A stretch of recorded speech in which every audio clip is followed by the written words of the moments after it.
গেল ৩ এপ্রিল বিশ্বের বিভিন্ন দেশের উপর পাল্টা শুল্ক আরোপ করেন মার্কিন প্রেসিডেন্ট ডোনাল্ড ট্রাম্প। সে সময় বাংলাদেশি পণ্যের উপর ৩৭% শুল্ক আরোপ করে যুক্তরাষ্ট্র। তবে তা কার্যকর হওয়ার আগেই ৩ মাসের জন্য স্থগিত করে ট্রাম্প প্রশাসন। সেই ৩ মাসের মাথায় এসে ২% কমিয়ে বাংলাদেশের জন্য বাড়তি শুল্ক নির্ধারণ করা হয় ৩৫%, যা কার্যকর হবে ১ আগস্ট থেকে। এমন ঘোষণার পরই টনক নড়ে সরকারের। এরপরই ওয়াশিংটনে টানা ৩ দিনের আলোচনায় অংশ নেন বাণিজ্য উপদেষ্টার নেতৃত্বে একটি প্রতিনিধি দল। দ্বিতীয় দফার আলোচনায়ও চূড়ান্ত সমাধানে পৌঁছানো যায়নি। যদিও কিছু বিষয়ে একমত, তবুও হয়নি দ্বিপাক্ষিক কোনো চুক্তি। তাই ৩৫% শুল্কের বিষয়টি ঝুলেই থাকল। এমন পরিস্থিতিতে আলোচনার পাশাপাশি কূটনৈতিক তৎপরতা চালিয়ে যাওয়ার পরামর্শ বিশেষজ্ঞদের। এখানে অনেক কিছু সরকারকে কিন্তু করতে হবে। তাকে নেগোসিয়েশনটা ভালো করে করা, বোঝা এবং সবসময় একটা দেন দরবারের চেষ্টা চালিয়ে যেতে হবে। দেখুন, সরকারও হয়তো কোনো কোনো জায়গায় হাত পা বাঁধা থাকবে, কারণ এমন হতে পারে এমন কিছু শর্তাবলী মার্কিন যুক্তরাষ্ট্র হয়তো চাইতে পারে যেটা আমাদের পক্ষে হয়তো দেওয়াটা সম্ভব না। পর্দার অন্তরালে যে বিষয়গুলা মার্কিন প্রশাসন হয়তো, আমি জানি না, হয়তো নেগোশিয়েট করতে আছে, সেগুলো আমাদের জন্য কোথায় সুবিধা দেবে আমরা তো জানি না।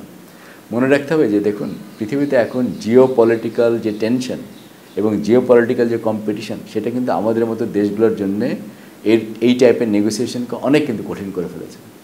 আগস্ট থেকে ৩৫% শুল্ক কার্যকর হলে সবচেয়ে বেশি ক্ষতির মুখে পড়বে তৈরি পোশাক খাত। একক দেশ হিসেবে তৈরি পোশাকের প্রধান বাজার যুক্তরাষ্ট্র। বাংলাদেশের মোট পোশাক রপ্তানির প্রায় ২০% যায় এ বাজারে। বাড়তি শুল্ক আরোপে যুক্তরাষ্ট্রের ক্রেতারা মুখ ফিরিয়ে নিলে অনেক কারখানা বন্ধ হয়ে যেতে পারে। এতে রপ্তানি খাতে কর্মসংস্থান কমে যাওয়ার পাশাপাশি বৈদেশিক মুদ্রার প্রবাহে সংকট তৈরি হওয়ার শঙ্কা অর্থনীতিবিদদের।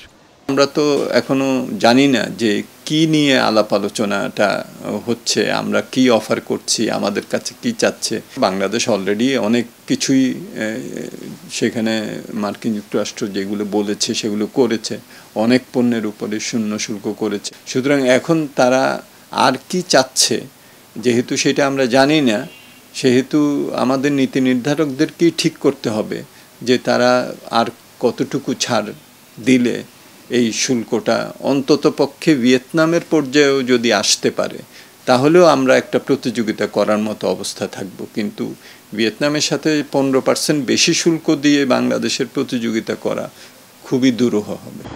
যুক্তরাষ্ট্রে বাড়তি শুল্ক নিয়ে দেশের রপ্তানি খাতের ব্যবসায়ীদের উদ্বেগ বাড়ছেই। তবে ১ আগস্ট থেকে এই বাড়তি শুল্ক কার্যকর হলে যুক্তরাষ্ট্রে বাংলাদেশের পণ্য রপ্তানি অনেকটাই কমে যাবে বলে আশঙ্কা করা হচ্ছে। Munnaf Rashid, star news.